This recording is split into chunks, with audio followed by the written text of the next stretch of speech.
Oi,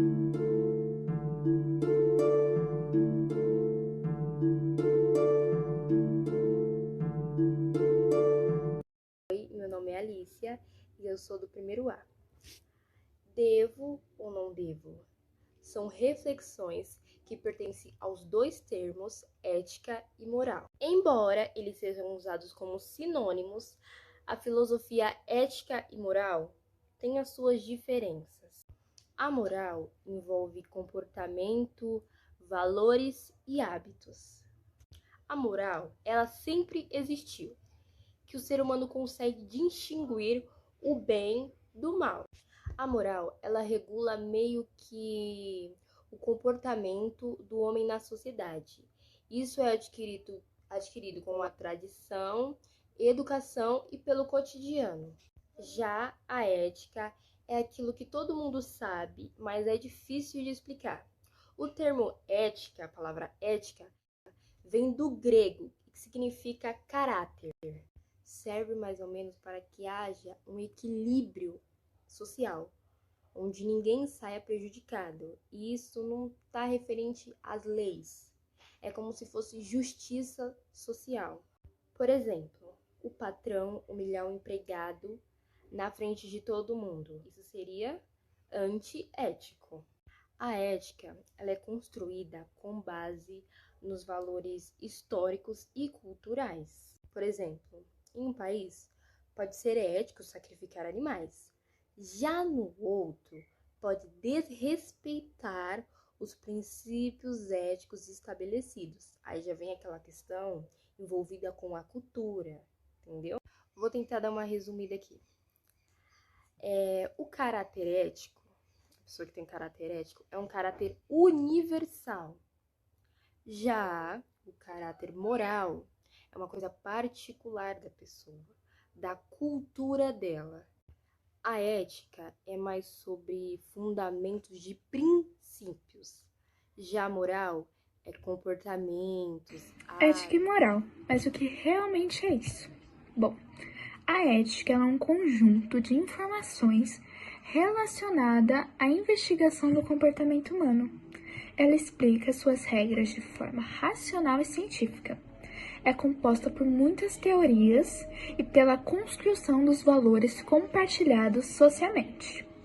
Mas quais são esses valores? São o bem, a justiça e a virtude. Alguns exemplos de ética que a gente pode citar são tolerância religiosa, as leis corretamente. E a moral, o que ela é? Ela consiste em ser um conjunto de regras aplicadas no cotidiano. Então, ela vai estar sempre presente no nosso dia a dia, na nossa semana, ao longo da nossa vida. Ela é basicamente a ética numa estrutura escrita que deve sim ser seguida por todos os cidadãos. E além disso, ela orienta o indivíduo da questão do certo e do errado. Alguns exemplos que a gente pode estar citando do moral é influência religiosa, ajudar os necessitados, a reflexão de eu tô certo agindo dessa forma? Será que o que eu tô fazendo é algo justo? Então, isso é o que a moral vai estar trazendo pra gente. Mas e as diferenças e semelhanças desses dois conceitos?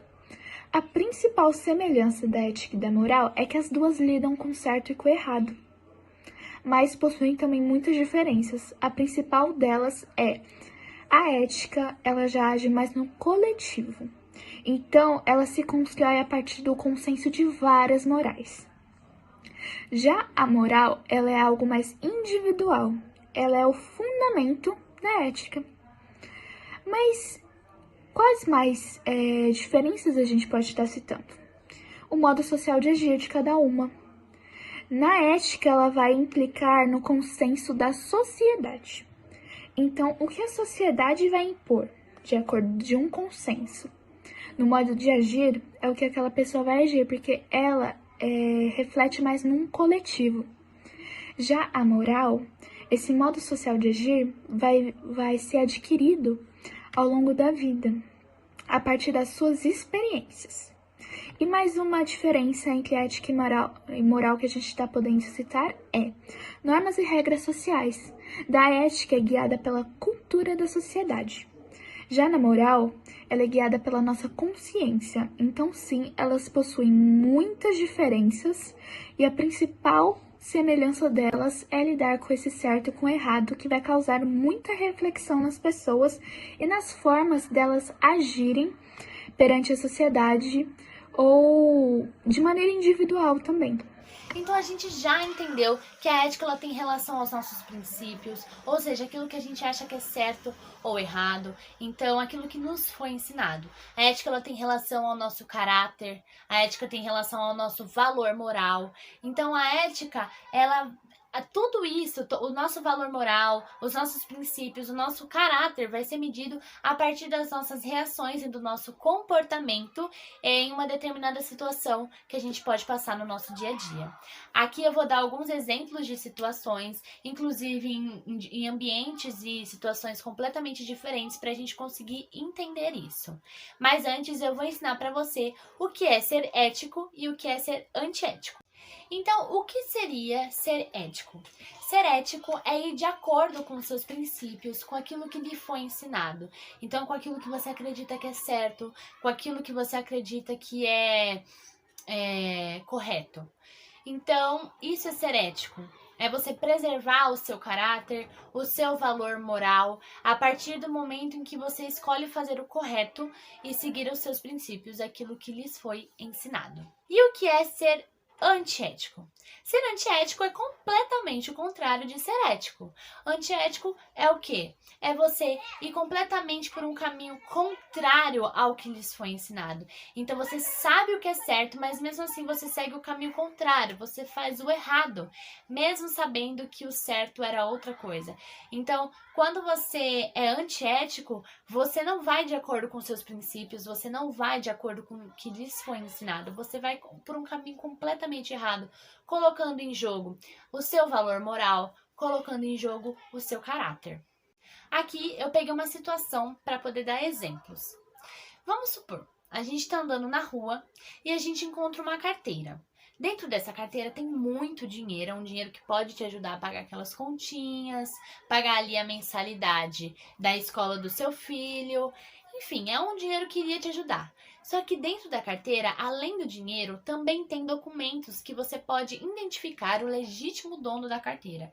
Então você pode encontrar o dono dessa carteira e fazer por onde devolver a carteira para ele. E aí, o que seria ser ético? O que seria fazer o correto, ir de acordo com seus princípios? Obviamente, pegar a carteira, levar até uma delegacia, apresentar os documentos e falar, olha, essa pessoa provavelmente é a pessoa que realmente é dono da carteira e eu quero devolver essa carteira para ela.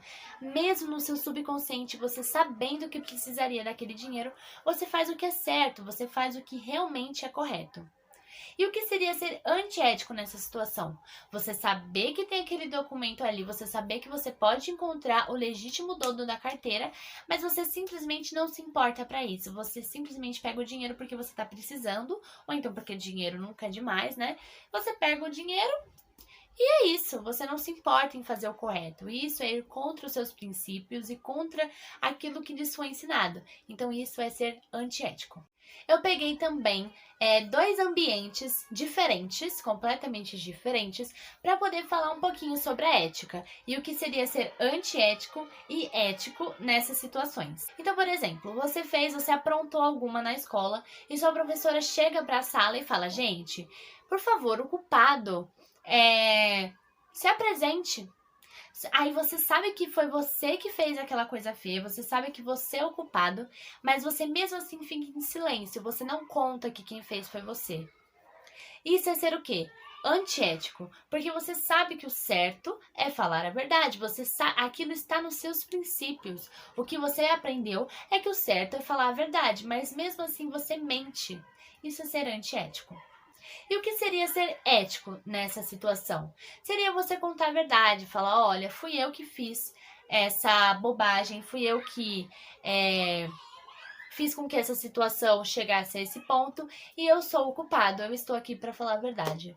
Por quê? Porque se você fala a verdade, você está indo de acordo com aquilo que te foi ensinado, de acordo com aquilo que você sabe que é certo, e assim, não só beneficiando você, mas também as pessoas que seriam prejudicadas por sua causa. Você é casado com a sua chefe. Então você trabalha em uma empresa, a dona dessa empresa, ou seja, a sua chefe, é a sua esposa. Só que você não deve misturar assuntos de casa com assuntos do trabalho. Então, mesmo ela sendo sua esposa, mesmo você tendo total intimidade com ela, você tem que saber respeitar o ambiente de trabalho e agir como um profissional. Ou seja, a sua esposa e também a sua chefe está lá na sala dela, fazendo o trabalho dela, e você vai até a sala dela para conversar sobre assuntos de casa, sobre assuntos de família. Isso seria ser o quê? Antiético. Por quê? Porque você está fazendo o que é errado e você sabe que é errado. Certo seria você esperar chegar em casa para conversar com essa pessoa e assim você seria de acordo com seus princípios e ético. Então, lá na história da carteira, o certo seria você devolver a carteira. E quando você devolve essa carteira, quando você corre atrás para fazer o certo, a sua consciência fica completamente limpa, te trazendo uma saúde mental maravilhosa. E quais as consequências da ética para nossa vida? Quais as consequências a partir do momento que você decide ser uma pessoa ética e de acordo com seus princípios? O que isso vai trazer para sua vida? Gente, só coisa boa. Então, quais são as consequências? A partir do momento que você decide ser uma pessoa ética, que vai de acordo com seus próprios princípios, você passa a ser uma pessoa mais profissional, seja na escola, seja no trabalho. Então, você não vai mais misturar assuntos de casa com a escola, ou de escola com a casa, ou de trabalho, enfim, vice-versa. Você vai ser profissional, você vai saber distinguir esses assuntos. E com isso, você vai ter uma saúde mental melhor, porque você vai ter um tempo para cada coisa. Então, sem falar da sua consciência, você escolhe ser ético e de acordo com seus princípios, a vida passa a ser mais leve, as coisas se tornam muito mais tranquilas, porque você sabe que você está fazendo o correto, porque você sabe que você está indo de acordo com os seus princípios. E com tudo isso, o que a gente conseguiu identificar? Que a influência da ética na nossa vida é algo completamente importante, é algo completamente necessário, simplesmente porque ela só vai te trazer benefícios. E além de te trazer benefícios como saúde mental, consciência limpa e coisas relacionadas, também vai beneficiar as pessoas à sua volta. E ao mesmo tempo, você vai estar indo de acordo com os seus princípios, de acordo com aquilo que lhes foi ensinado, preservando o seu caráter e também os seus valores morais. Então é isso, eu espero que eu tenha conseguido passar essa ideia de como a ética pode nos influenciar, de como ela nos influencia e de como ela é importante na nossa vida, de como ela é necessária na nossa vida. Oi, meu nome é Ana Sara dos Santos e hoje eu vim falar sobre a ética, a política e a sua influência. Bom, como já foi dito, a ética ela envolve seus princípios, aquilo que é certo. Então, logo associamos que a partir de um voto que damos para a presidência, estamos colocando em prática a ética, pois estamos votando em quem irá fazer algo bom para o nosso país, alguém cujos princípios batem com o nosso.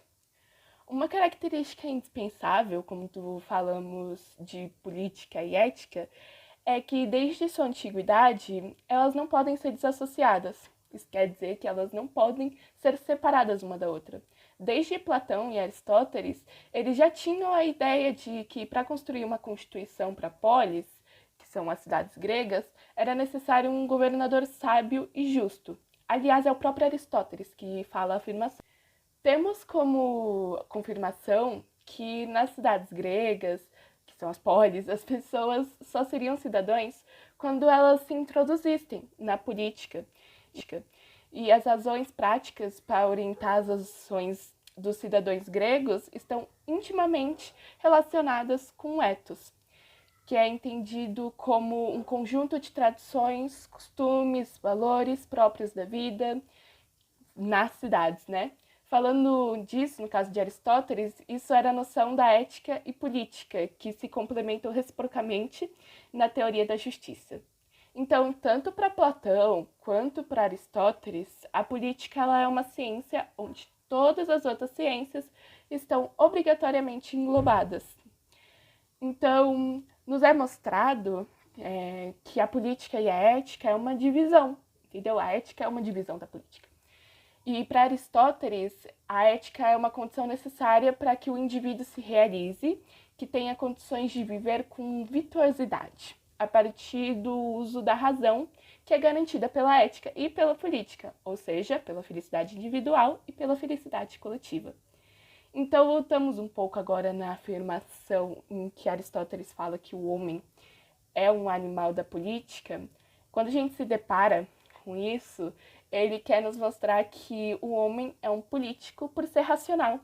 E a ética e a política é que garantem aos homens a racionalidade, que é o indivíduo a partir do convívio com outras pessoas que se torna racional, certo?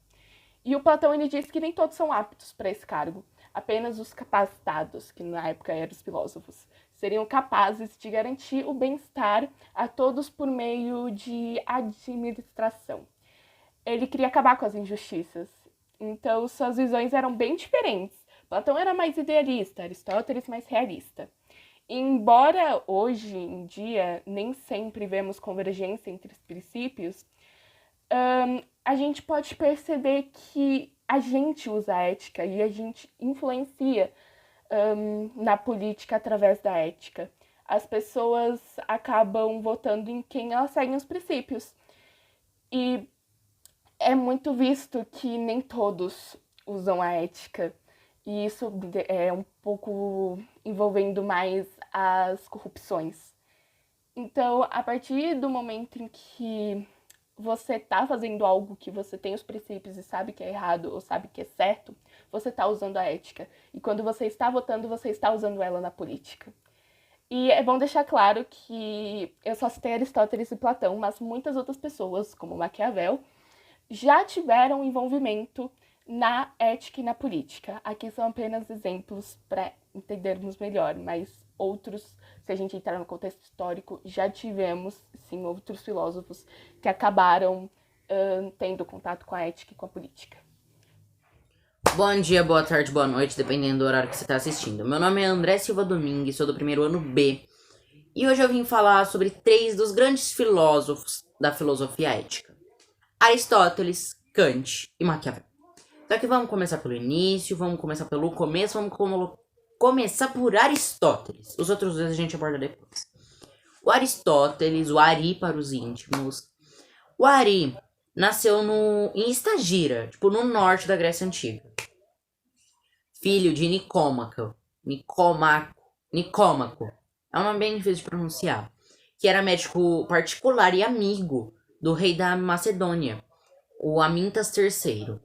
E por isso era muito influente. Só que o pai do Ari morre muito cedo. E aí ele fica aos cuidados da irmã até completar 17 anos. E quando ele completa 17 anos, ele vai para Atenas. Porque Atenas era o polo da educação. Todo mundo que queria se educar ia para lá. E ele foi lá e ele ficou numa das academias mais concorridas, assim, uma das melhores academias, ou a melhor do mundo naquela época, que era a Academia Platoniense.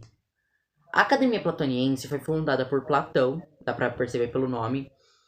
E quando ele entrou como um aluno. Só que Platão olhou pra ele e falou: não, você tem potencial. E logo ele já virou professor e Platão virou mentor dele, mestre dele.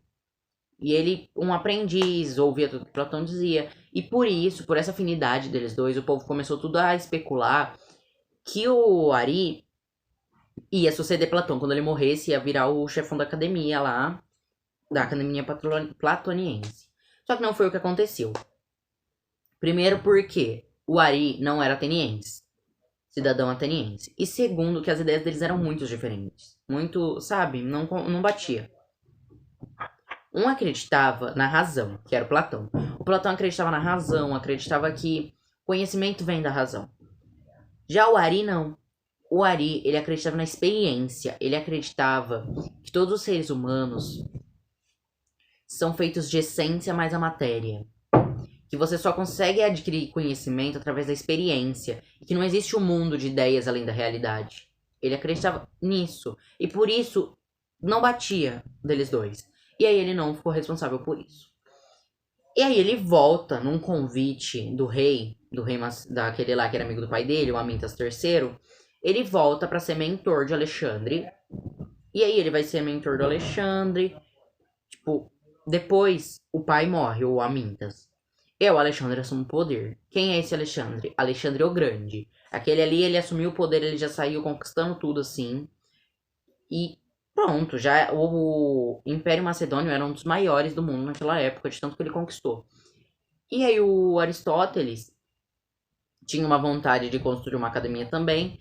E o Alexandre ficou, não, vai que vai dar certo, vai, e super apoiou. E o Ari construiu. Se chamava Liceu, que uma coisa interessante é que eles não sentavam para ouvir a aula, eles caminhavam através do Liceu enquanto o Aristóteles ia falando. O nome disso ficou conhecido como peripatéticos, que é do grego caminhar. Então eles caminhavam ouvindo aulas e essas coisas. Só que se você conhece a história do Alexandre o Grande, você sabe que ele morre muito cedo. E com medo de morrer, o Ari pega suas coisas e vai para uma cidade que se chama Calcis. Calcis é uma pronúncia meio difícil. Calcis, eu acho. Eu acho que se pronuncia assim, eu não sei direito, né? Eu não sou grego, mas eu acho que se chama Calcis a pronúncia. Mas aí ele vai na cidade de Calcis e vive lá. Só que era melhor ele ter ficado lá porque ele morre do mesmo jeito, só que ele morre de causas naturais pouco tempo depois. E hoje estima-se que 200 documentos ele tem escrito, desde biologia até filosofia. Ele creem que ele dissecou camarões, esses negócios do mar, porque era muito detalhado os documentos dele. Quando ele morre, né, os 200 documentos, aproximadamente, fica com um aluno dele que chamava Eufrasto. E esse aluno cuida desses documentos para que durassem até o dia de hoje. E hoje a gente só tem 31 deles, o resto se perdeu. E esses 31 tem uns que tá caindo nos pedaços, de tão antigo que era. Dando continuidade, a gente vai falar sobre o segundo em ordem cronológica, né, se é que possamos dizer assim, que é o Maquiavel, Nicolau Maquiavel. Quem foi Nicolau Maquiavel? Nicolau Maquiavel nasce no ano de 1469, em Florença, na Itália. Florença era conhecido como um lugar muito liberal, porque eles tinham uma república na época. Não uma república como a gente tem hoje no Brasil, que o povo decide quem vai governar, mas era uma república oligárquica, bem parecida com a república que teve em Roma. Nicolau, desde que nasceu, vou chamar de Maquiavel, desde que nasceu, ele sempre foi um ser que para ele política era a vida. E aí logo ele tentou cargos políticos e conseguiu cargos políticos na república, e ele defendia a república com unhas e dentes. Ele falava, república é o melhor jeito de governo. E aí só que teve uma hora que Florença para de ser república, porque a família Médici toma o poder, e aí vira uma monarquia. E aí pegam ele, por ele acreditar na república, por ele ser um funcionário da república, torturam ele sobrevive milagrosamente, e é exilado para uma província onde a família dele tinha terras. E a gente tem hoje cartas que ele escrevia para amigos contando sobre como era tediante, como ele não gostava nem um pouco da vida sem a política. Para você ver como era importante para ele isso. Só que aí tem uma hora que ele olha e fala, não vai dar para viver sem política e a república não vai acabar. A república não vai voltar, no caso. Então, vou bajular o príncipe, que no caso, nessa época, o príncipe se chamava Lourenço de Médici.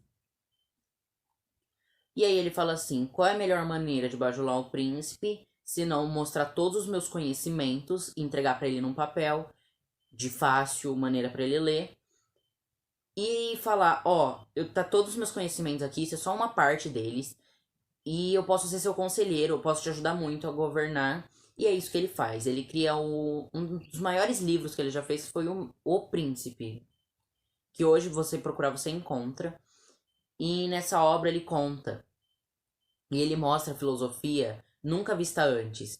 Ele descreve a política como a política é. Ele não fantasia a política, ele não fala, todo rei, como a igreja dizia na época, todo rei é uma figura celestial. Não, não é uma figura divina, não. Ele fala, para você ser rei, você tem que distinguir política de moral. Porque para você ser rei, você tem que matar alguns para continuar no poder. Você tem que matar alguns para que o povo tenha medo de você. Para que o povo te respeite. Você tem que mentir, você tem que fazer inúmeras coisas.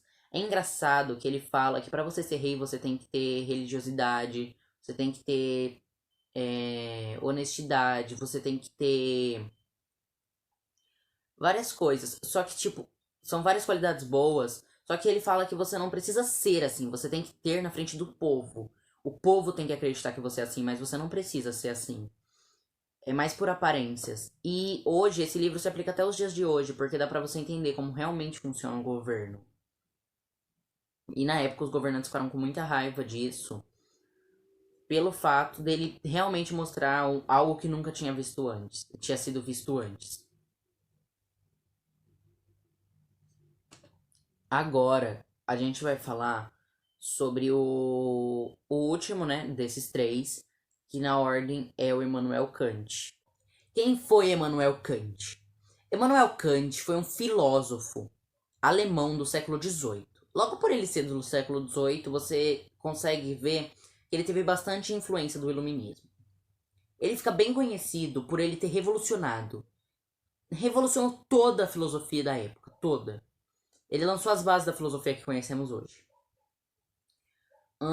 Essa revolução ficou conhecida como Revolução Copérnica, porque era muito dividido entre racionalismo e empirismo. O racionalismo você lembra de Platão, razão, conhecimento através de razão. E o empirismo, você lembra de Aristóteles, conhecimento através de experiência. Ele junta, fazendo a razão no centro. O que seria? Você só consegue entender o conceito juntando razão e experiência. Apenas juntando os dois, você consegue obter o maior conhecimento sobre algo. E o maior livro que ele escreveu, o livro que mais mostra as ideias desse filósofo, é Crítica à Razão Pura, o nome do livro. E nesse livro, uma das coisas que fala, por exemplo, é a junção da coisa em si com o fenômeno. Só que como eu vou exemplificar isso de uma maneira mais fácil? É a junção do o que é com como você entende. Um exemplo, o que é tá ali. Não tem como falar, o que é tá ali. Agora, como você entende, vai diferenciar entre mim e você. Você pode entender de um jeito, eu de outro. Uma árvore. A árvore é a coisa em si. E o fenômeno que é feito, a interpretação da nossa mente, é como eu entendo essa árvore. Pode ser que eu entenda essa árvore não só como uma árvore, mas que eu possa relembrar de coisas, que eu possa puxar um conhecimento meu que eu tenha graças às experiências da minha vida, que aí junta o empirismo, e você pode juntar com outras experiências da sua vida, você vai lembrar de outras coisas, o empirismo também, que é a experiência. E essas foram as maiores obras desse filósofo. E agora, para encerrar, falamos sobre 3 filósofos, só que aqui a gente resumiu vidas e ideias. Por isso pode ter ficado um pouco corrido a maneira como explicou, mas é porque é um vídeo curto para falarmos sobre muitos assuntos, muitas coisas. Eu espero que a compreensão tenha ficado boa e obrigado por ter assistido. Oi, meu nome é Maria Eduarda Velar, eu sou do primeiro ano A e eu tô aqui para falar um pouco sobre curiosidades da filosofia ética e moral.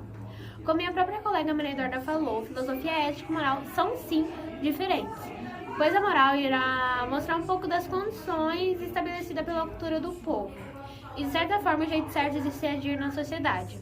Já a ética é para justificar suas ações e achar uma forma de solucionar problemas. É uma coisa mais individual.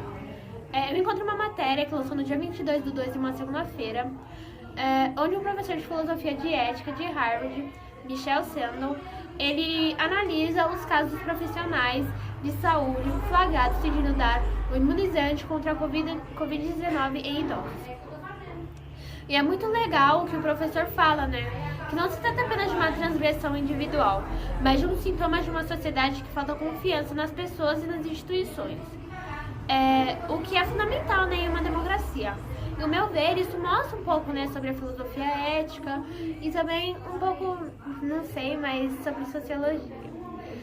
A filosofia ética ela surgiu na Grécia Antiga, no período que coincide com o século IV a.C.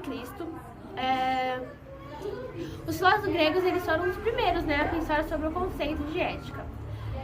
Eu olhei uma matéria que é muito interessante, tipo assim, eu ouvi essa matéria, que fala, né, quando pensamos em filosofia, na maioria das vezes vem à nossa cabeça gregos reunidos e debatendo, ou até mesmo filósofos modernos escrevendo sobre a luz de vela. Mas agora, imagine o que será que um nativo ocidental pensa quando fala em filosofia. Monges e picos da montanha, sábios de barba branca meditando, ou até mesmo samurais. No ocidente, há uma filosofia que se chama Bushido, que é o caminho do guerreiro. Os samurais, eles eram guerreiros treinados de modo extremamente disciplinado para se tornarem homens de honra. Eles seguiam um rígido código de ética e moral até a morte, chamado, como eu já falei, Bushido, que é o caminho do guerreiro.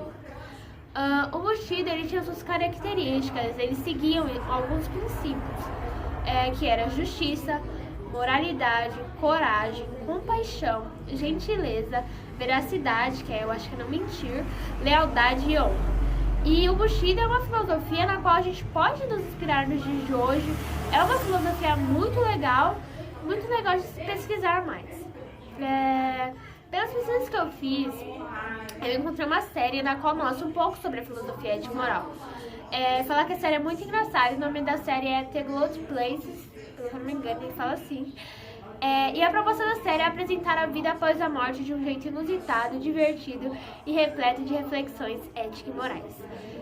Eu não assisti a série, né? Mas parece uma proposta bem legal para quem quer mais saber ou descobrir sobre filosofia ética e moral. Ai, meu Deus, apareceu, mas enfim. Alguns exemplos de filosofia ética e moral, que também o que não é certo fazer, né? É legal a gente ajudar a quem precisa, não prejudicar algum colega no trabalho, não furar fila, não jogar lixo na rua, entre várias outras que eu não citei aqui. As organizações de filosofia ética e moral devem buscar por talentos que agem, se comportam, né, fazem escolhas e tomam, né, decisões baseadas em valores morais compatíveis com a política da empresa. Tem que saber, né, diferenciar o certo e errado e são capazes de assumir os próprios erros sem transferir a culpa. Preocupam-se com o interesse do próximo de uma forma espontânea. Isso foi um pouco, né, que eu achei sobre curiosidade sobre filosofia ética e moral. Não são muitas, mas eu acho que foi bem interessante falar sobre isso. E é isso, gente. Tchau!